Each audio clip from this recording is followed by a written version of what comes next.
Ladies and gentlemen, welcome to the grandest arena where heartbeats become war drums and the finish line becomes destiny's doorstep.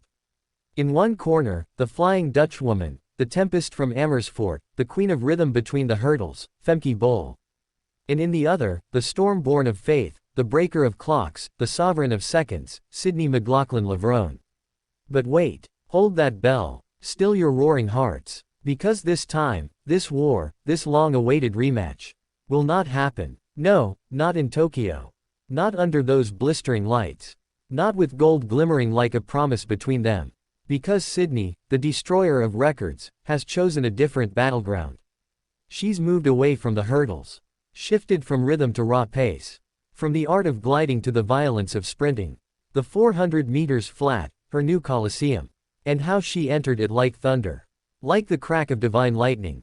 Like scripture being rewritten in stopwatch time. USA Track and Field Championships, August 2, 2025. And the track itself trembled under her stride. She nearly shattered the national record, staking her claim for the World Championships with grace and fury. And as the smoke cleared and the flags flew, one name was etched into the 400 meters lineup.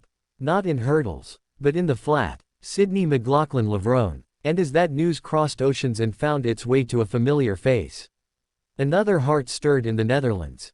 Not out of fear, not out of envy, but from the ache of an artist denied her rival. Femke Bol, the hammer of Europe. The champion who's made the 400 meters hurdles her own in Sydney's absence. Felt that pang, and she stood, tall, poised, and honest. Before the cameras, before the questions, before the world. And she spoke, not as a rival, but as a warrior longing for battle. Maybe it's a bit of a disappointment, she said. A shame. Oh yes, a shame. A shame that the great gladiators won't meet again, not this time. Not yet. Not in Tokyo. Not in 2025. Not like they did in Paris. Paris, where the world stood still. Where the stadium hushed. Where the seconds burned slow. And where Sydney defended her Olympic title. Not just with brilliance, but with history. A world record. A moment that scorched itself into the fabric of athletics. Femke chased. She fought. She soared. And even in second place, she shone with fury and grace. Because it was never defeat, it was art. It was a clash of titans.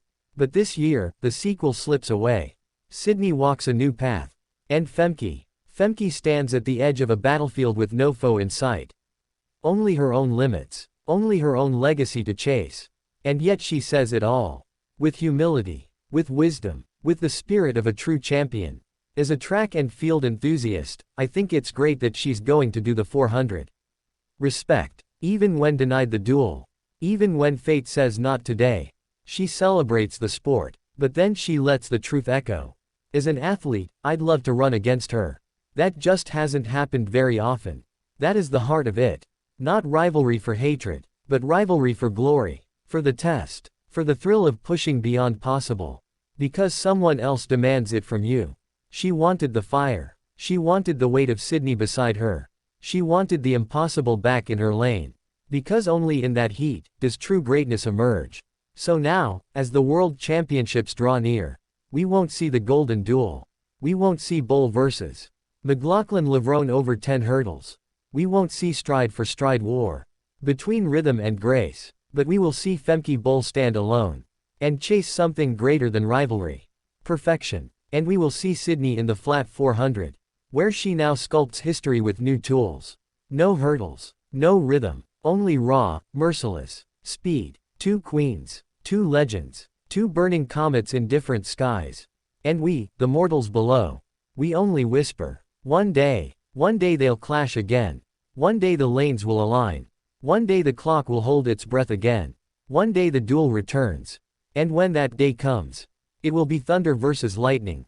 Art versus fire. Bol versus McLaughlin-Levrone. In the arena of eternity. But until then, Femke runs for herself. For her nation. For that whispering hunger in every champion's soul. And Sydney chases destiny in new armor. On a different battlefield. Under the same sky. And we wait.